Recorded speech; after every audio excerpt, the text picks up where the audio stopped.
Now we will learn about modern India and colonial perspective. As rulers, the British showed little appreciation for society, economy and polity of India and regarded these as backward looking, stagnant and oppressive.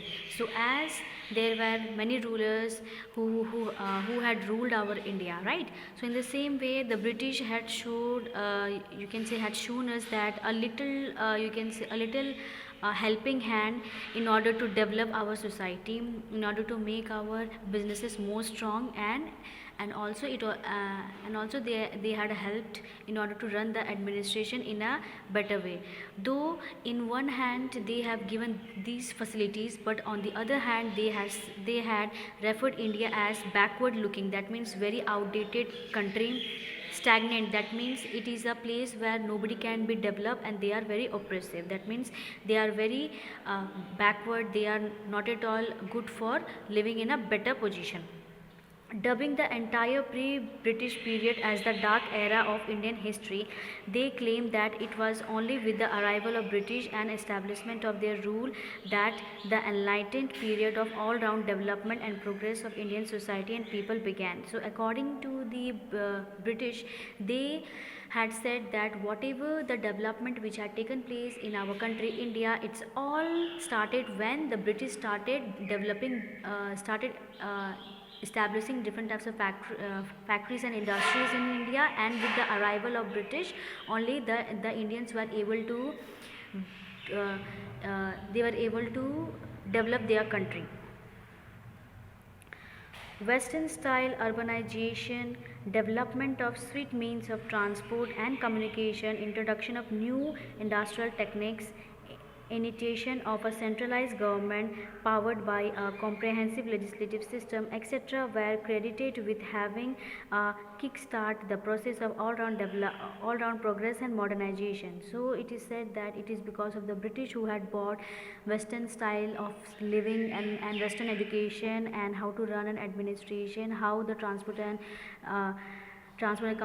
communication facilities were better when British arrived. There were different types of industrial techniques which were used in the factories, and even in the agriculture field different modern techniques were used. These were all done by whom? That is British. So it is said that with the arrival of British, our country had developed.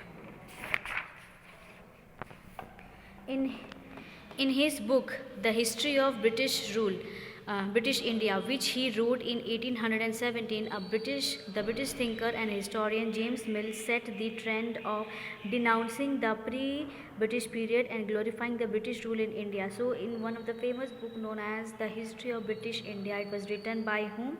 James Mill in the year 1817. He said that whatever the British had done, he had written in his book, and the name of the book is The History of British India. In this book, Mill divided Indian history into three parts. So in his book, he had divided Indian history into three parts. So the first is Hindu, second is Muslim, and the third is British. While the Hindu and the Muslim period were identified with everything that obstructed the growth of the Indian society, the British period were seen as the dawn of modern civilization, characterized by egalitarian progressive values that alone could liberate the people from the age-old shackle of exploitation, tyrannical misrule, corruption and oppressive discrimination. So the Hindu and Muslim periods were identified by everyone, and it said that the Hindu and Muslim played an important role in order to develop and grow and the growth of the Indian society. And the British period is also regarded as the modern civilization period, in which different types of development had taken place.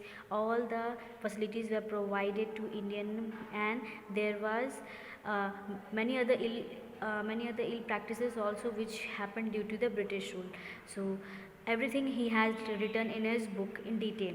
Mill's view drew wholehearted support from a dominant section of British administrators and historians called the Anglicists. So whatever the Mills had written in his book, it was accepted by the dominant section of the British administration and different types of historians, and they were generally known as Anglicists.